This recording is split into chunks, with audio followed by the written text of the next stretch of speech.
Thanks for joining us today on the HR Impact Show. I am your friendly neighborhood talent strategy nerd, Dr. Jim.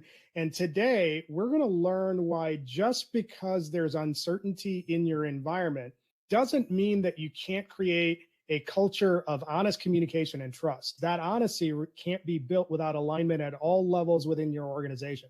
So that's going to be a really important lesson that we're going to learn today. And the person that's going to walk us through that journey is joining us. He's a 20-year HR veteran. He's the current CHRO of Summit Electric Supply. He started as an HR generalist and had some significant career progression and is now a CHRO. He's basically spent almost a decade in various people leadership roles in HR. Carlton, welcome to the show. Thanks, Dr. Jim. Nice to see you. I know that there is only so much that we can cover about your 20-year HR career in a relatively short amount of time. I want you to get the audience up to speed a little bit more about your story, what you've seen in all those years, and anything else that you feel is important for them to connect with you and your experience that's going to inform this conversation. Thanks for having me again. So like you said, appreciate the introduction. So 20 years of HR professional work. Started out recruiting generalist work, and through the years, I was fortunate enough to be able to navigate through a couple different patterns from an HR perspective, including doing some time in compensation and benefits and a little bit of a walkthrough from an L&D perspective. So it gave me a chance to round out and see a wide variety of an HR piece. And like you mentioned, for the last 10 plus years, really in senior HR leadership roles, prior to coming to Summit Electric, 10 years with a company called TT Electronics, which is headquartered in the UK and a multinational company, really focusing on people leadership through different geographics around the world. And then the last year as a CHRO here at Summit Electric Supply. The focus for us really here, for me, is around building a culture where we can win, but also working on employee engagement and helping set up some HR strategy, people strategy pieces for us as we look on a growth journey that we're on today. There's something really interesting about your HR career trajectory. If I heard you correctly, you started out on the recruiting side of it, and then you spent some time in compensation, benefits, and L&D. Pretty safe to say that you have some pretty decent exposure across all areas of the employee life cycle. With that broad exposure to all the different stages of the employee life cycle, how did that influence your overall people strategy when you're thinking about how you build your teams, how you develop your teams? One of the pieces for me that's been interesting starting out in recruiting, but then a lot of time early on in formative years in a generalist world where you're still trying to find where things are and how to do the basics. The talent strategies have changed in the last 20 plus years, obviously with some of the changes we've gone through and some of the market crash in 2008, but then also most recently what everyone's dealing with from a COVID perspective. We're seeing a gap of talent when it comes to the upskilling sides of it. So a lot of availability of talent moving around, but we have some gaps on talent. 20 years ago, when you're going out to look for a manager job or from an individual contributor role, and you're trying just to find out the skills match. I have these skills I need for this job. What are the skills in the marketplace and try to match it, right? The early days using monster.com or things like that. And pretty easy from a recruiter standpoint to bounce them. Now you're really having to do as much of work on, I think, the soft skills, the personal skills, and the things that are going to really make up their ability from a potential standpoint to grow into the role and help the company move forward. We don't have the luxury, I think, anymore of just hiring for a very set of skills. We have to take the intangibles in and really look at the makeup of the person, the motivating factors of that, I think really has been a bigger change, especially over the last 5 or 6 years when we look from a talent perspective. There's an important lesson in what you just mentioned, and I want to highlight it a little bit. It sounds like what you're saying is people leaders of any stripe, when they're looking at building out their teams, they need to get away from this fixed idea of, hey, I'm going to hire a person that checks all of these boxes on my description and bring them in. You should be looking at and evaluating people based off of what their potential is and their aptitude, attitude, sort of soft skills and potential as the hiring criteria. Am I understanding that correctly? Yeah, you have to weigh both. And I think where I work with my people leaders a lot, and especially currently as we're looking to grow, we have to find ways to be different. And if we're just taking somebody that's already got the same set of skills and assuming those are fully transferable to our culture, our work format, our style, I think there's a lot of opportunity for miss, both from the company expectation side, but also from the employee expectation side. I think we really have to work at understanding what the other makeup of that candidate is and that potential employee and how they fit into the organization. And one of the pieces I think is going to help differentiate any employer very particular to Summit Electric, is that soft skill makeup of how they're going to help us really advance and take the next step. I think that's where really when we talk about from a people strategy piece, that's the part of maybe I can find somebody that's got the soft skill intangibles, the culture side of it, the approach, the motivation, the potential for aptitude to grow, but they might be lacking in certain skill sets. Can we give them those skill sets with the different tools we have available? Maybe it's some of the technology, AI coming around a bit more. How do we use those skills? Because I can replicate that to a degree. I can't replicate motivation, drive, aptitude, desire. Those things I can't replicate. So if I can find those things in the intangible side, can I build and develop the technical skill maybe in some areas? Let's dive into the conversation. And I want to get to that great game-changing realization that you had. The main one that we're going to talk about is rooted in this idea of building a culture of honest communication, building a culture of trust. But before we dive into the how, give us a little bit of context in the type of environments that you were working in and what you were facing in those environments that set the stage for this sort of philosophy of trust building and communication. I'll try to be mindful of talking and oscillating between two different companies. Obviously, the last 10 years for me was at TT Electronics. So the last year, literally 12 plus months, has been with Summit Electric. And so the journey's a bit different here with Summit as we're still working on some of those pieces. So I'll talk about a little bit between both. I think they're relative to this topic. So if I look at prior life at TT Electronics, one of the things we did talk about quite a bit was on our growth journey, where we were trying to go, what we wanted to do. One of the things we needed to, from a leadership team, was really buy into what our strategy was. How did we feel like we needed to get there from an execution perspective, and really make sure from our leadership team first. We're talking about building a high-performing team. That means the leadership team has to have a buy-in together. We're going to be the one working through the messaging. Once we worked through some of those different challenges of where we wanted to go, how we wanted to get there, and more importantly, why we wanted to do that, right? It's then start building, and I don't like talking so much about a change management process, because I feel like change management is something you have to build into your regular strategy plans or anything you're taking on. It shouldn't be, I'm going to pick up the change management process and work through that. It should be about how we're building our plans to bring people along for the journey. We really needed to work on building that trust relationship. In a lot of cases, some of the leaders had been with the business for a good number of years and had a good base of trust within their kind of framework of org leadership. What we wanted to do was really convince a wider audience, both within our division, but also within the wider company, of why investment dollars needed to be with us or how they needed to be spent, and then work on how do we communicate that to wider populations of how we wanted to execute that strategy. And so one of the things we talked a lot about through that journey over the last couple of years was not promising too much, not committing to do too much, but really find ways that we can show step improvements. So we say we're going to do this, we have to execute on it. You do that a couple of times and you start building that trust of what they said they're going to do, they're going to follow through. That doesn't always have to be from a business perspective, right? It could be, I want to grow 10%, and you find ways, put a plan together, grow 10%. But I think it's also, we talk about developing people. If we're going to talk about developing people, we have to show track record of actually developing people in order to win that trust. It's been about committing to whatever the challenge is at hand, communicating the why, how we're going to do it, but then also being very open and transparent with that conversation. I know we'll talk a little bit more about that, but I think to me, one of the ways to gain that trust, to build that team dynamic, is when we say we're going to do it, we follow through with it. But we also know not everything has a positive outcome, right? There's going to be some negative in anything we do and change. And so we have to be honest about that and say, we might not know what the outcome is, but if the outcome is like this, it could lead to these types of things. And I think being very open and transparent and understanding that there are risks that we're taking as a company and you might be taking as an employee to follow through. I think those are the biggest things. As long as we know and we're open with them, we can help people work through the challenges, and we can also find opportunities for them to be successful.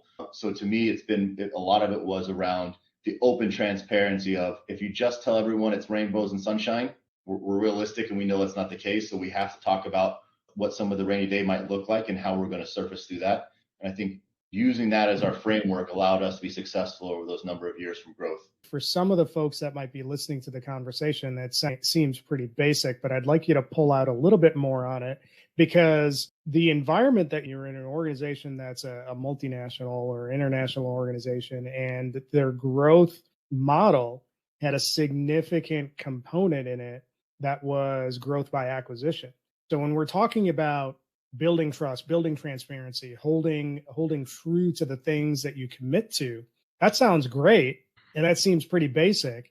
How did you manage to do that in an environment where it's a heavy acquisition model? When we try to work through some of the challenges of what's the next great thing, what's the next big thing, what's the next change element going to happen, whether it's HR or business, I think we often look past what the easy answer is, because the easy answer, there's a lot of positives to it. But if I look at a couple of examples from an M&A perspective, going through and doing the due diligence as a team, right? So this is a wide team from the acquiring side, working through over many months. We're asking ourselves of, does this fit into our future plans of footprint? Does this fit in our future plans of headcount? Does the technology fit? How does it fit? Why does it fit? So asking all those questions and challenging ourselves was a big piece. I think it also allowed us to play devil's advocate and answer some of the things of where do we expect questions to come from on a potential acquiring employee side. So we spent a lot of time talking through as our internal team, what questions can we anticipate? How would we respond? Do we all agree that's the right response? Are we going to all sign up to that answer?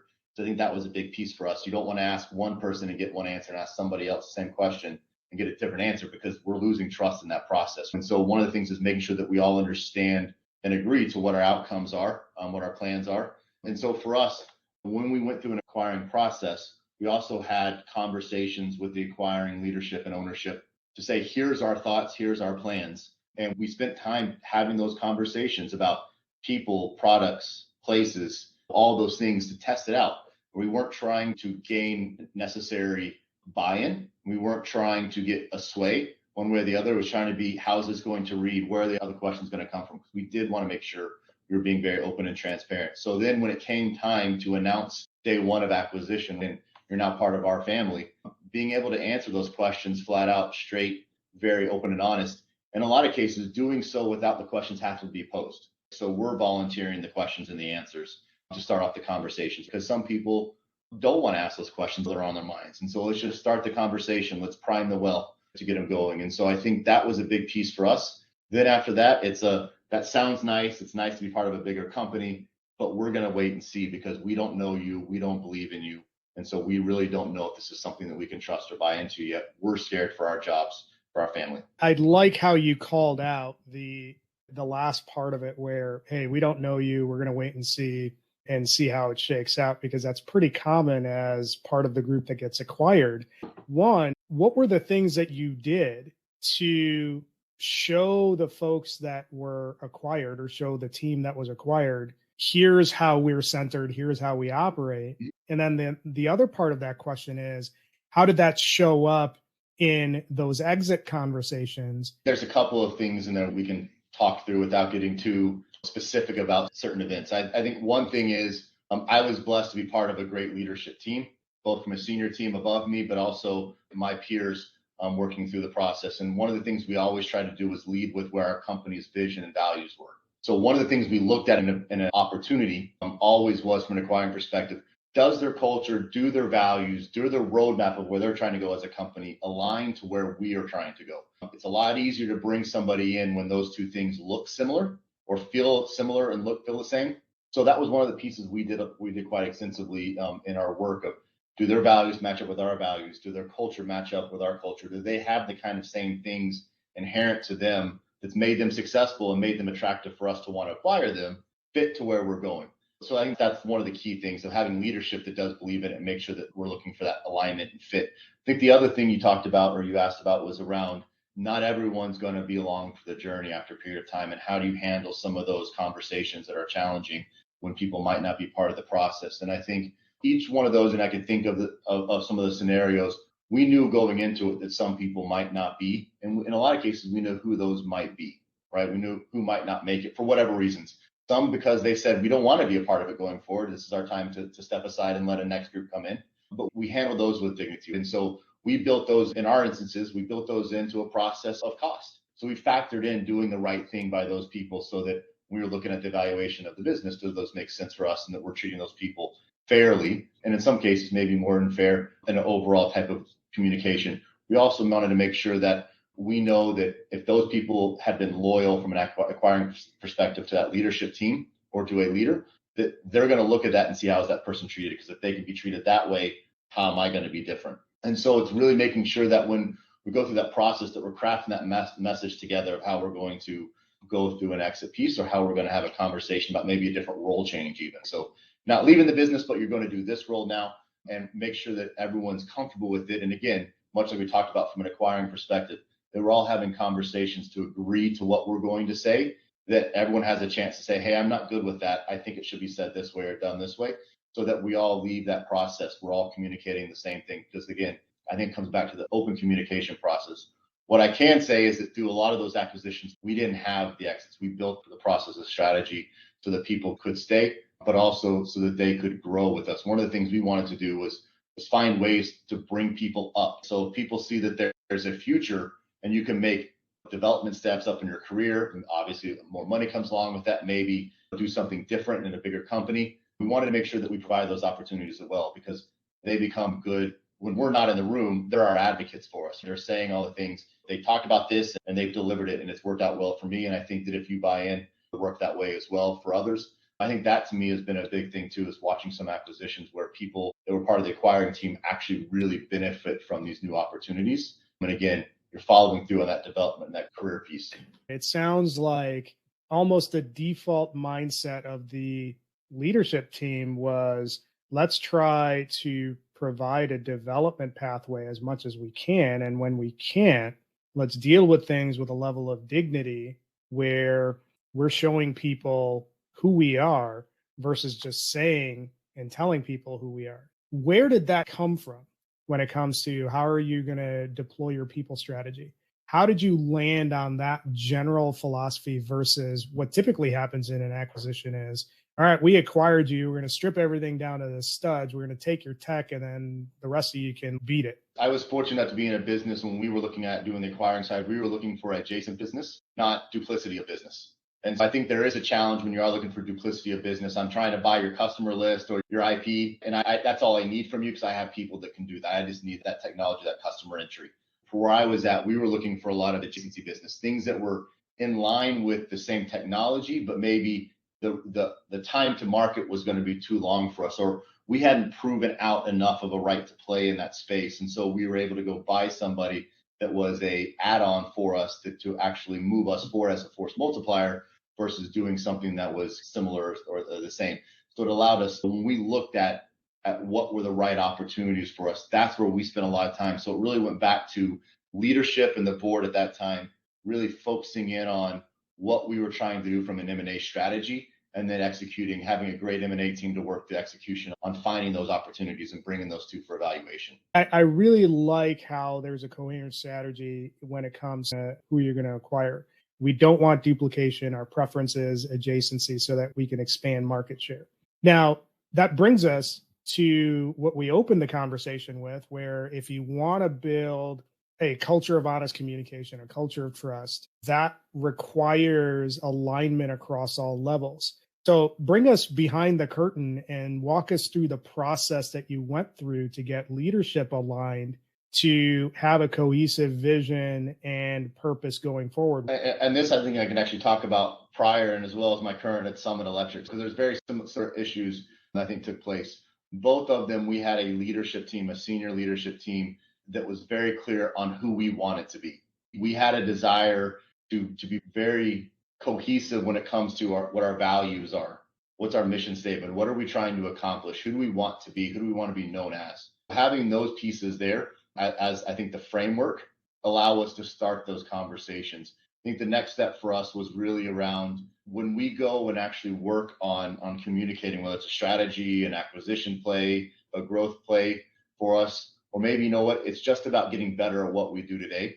In a lot of instances, it's about laying down what does that vision look like? What is that picture of what we want to be, whatever we're communicating, and then being very clear about how we want to walk through a successful journey of it. And so it's communicating, bringing people through the conversations. But for this last year, really at Summit Electric, when most of our executive team is brand new within the last 24 months, it's really about trying to win people over through being real and authentic and doing life with them to start with, to earn that trust on a very basic level of, you don't know me from anybody else, so let me tell you what I'm about, and then let me spend some time showing you over the next couple of months.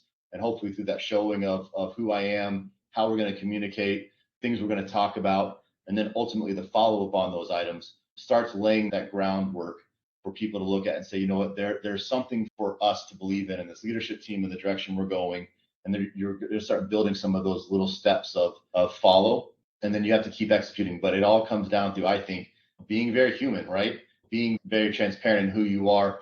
Don't put on a show because of a title or because you want people to be inspired or awed by something you're saying coming in, but just being very authentic in who you are. I think that worked when my previous company, we go through acquisitions and enter ourselves into a new opportunity and bring people on. It's worked, I think, so far in this last year here at Summit, where the whole leadership team is new and we're putting a new vision, a new mission of where we're trying to go, and really work on bringing that into just being human. And then we have to stand by what we say. So we can't overpromise. We have to make sure that we're giving little things, but then delivering on them in order to keep building that trust over a period of time. I liked your emphasis on being authentic. Where I'll challenge you is this. When you're talking about alignment across the leadership tier so that you can be unified in how you message and show up going forward, everybody that's in leadership has some level of ego. So there's going to be inevitably situations where there's disagreement. So what were the things that you did to overcome that disagreement or build consensus in enough of a way to make meaningful progress going forward? That's an interesting question. So you think about ego, everyone's got one. It's about how you display that ego and does it get in the way or not, right? And that's what you're asking. I think when I look at some of the situations, it takes the right leader, whoever is the top decision maker of those entities, really making sure that when we leave this room that we're all one. And if we were going to have a disagreement, or if we're going to have an argument, or if we're going to have any type of challenging conversation, we do it in a way that we can all hug when we leave the room. Can we go out and have dinner afterwards? And if so, and we can be productive, I think that there is an element of iron does sharpen iron. And so if we can challenge each other and we can work through some of the difficulties or some of the disagreements together, if we do it in a very productive way, it actually makes us a lot stronger and actually could move us a little bit faster along the line. At times, I think that's my job as an HR leader to work through. One of the things I think in a very healthy organization, it's everybody's job to do that, right? It's everybody's job to check and challenge. And I don't think that's unique in a lot of companies. I think that the uniqueness is the ability to actually move on from that challenge. And I think that's where I've been fortunate when I look back and say, you know what, there's been some egos in there, obviously some very large egos, because we are, in a lot of cases in those rooms, we're type A personalities, right? We're determined to be successful. We're competitive. We want to win. And sometimes that want to win means, Dr. Jim, that's between you and me, right? One of us is going to have to win. One of us is going to lose. I think we have to make sure that we keep saying that the who's going to win, who's going to lose is we're all on the same team. So we as a team are going to win. And that's how we have to work on that mind frame. But I think it takes the right leadership team to call each other out. Fortunately, I've been able to see that at my last company and this company, where I think we have a leadership team that is more than competent and more than capable of having those challenging conversations and move forward, so that own personalities or own egos or own desires don't get in the way of what is ultimately the right thing for us as a business perspective. All right, Micah, this has flown by. It's been a great conversation, and I think we're just scratching the surface at what we could actually talk about. But I want to wind this back and tie everything together to what we opened the show with. When you're looking at an uncertain environment and you want to create a culture of communication, a culture of trust, what are the things that people leaders need to be aware of? What's the framework that you would recommend that they follow to do a lot of the things that you did over the course of your various experiences as an HR leader? So what I'll say is, wrapping up from those last little bits, is really, you spend a lot of money from an acquisition perspective if you're going to follow through and actually acquire a company. So you need to make sure your homework is done. For us, fortunately, we had a great team to work through all those elements. What I know from my experience with the ones that I was a part of, a lot of prep work went in, really doing our time to dig in, do the due diligence that's required, ask the questions, look for alignment, look for fit, and then be very open when we come to day one and going forward of what those things are, what our plans, what our intentions are.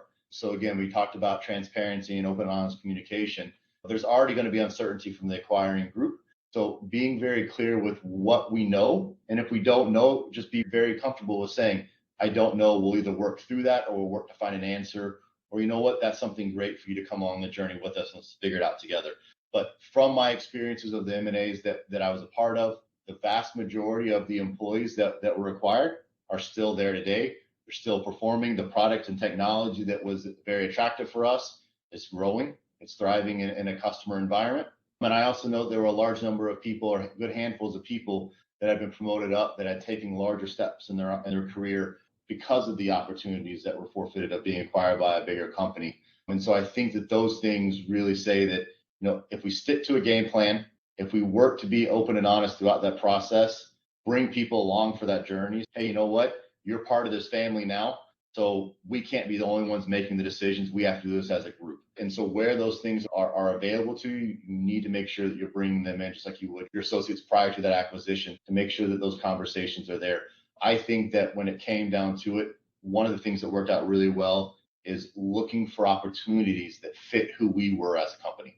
And so we're looking at synergies there from a culture aspect, going back to the very beginning of our conversation around recruitment, right? I think there's a lot of elements of looking for somebody that's got the intangibles of an organization that fit our intangibles. And if there's a skills gap or a locations gap, technology gap, we work to fit those in our own selves. The big thing that I take away from what you just described is that there's a decidedly human element to how you approach things. You can set up in two camps when you're going through these motions. You can take the position that people like Tim Gerner of the Gerner Group takes, where he's a private equity guy and a commercial real estate guy.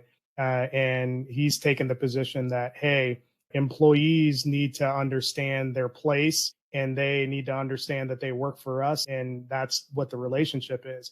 What you've described through the conversation sounds like 180 degrees opposite of that, where you're leading with the employee as a partner in the direction and the impact of the company. And I really appreciate that perspective, because I think we've been jaded into believing that it's more likely that people take the disposable employee mindset. Before we wind down, where can people find you, Micah?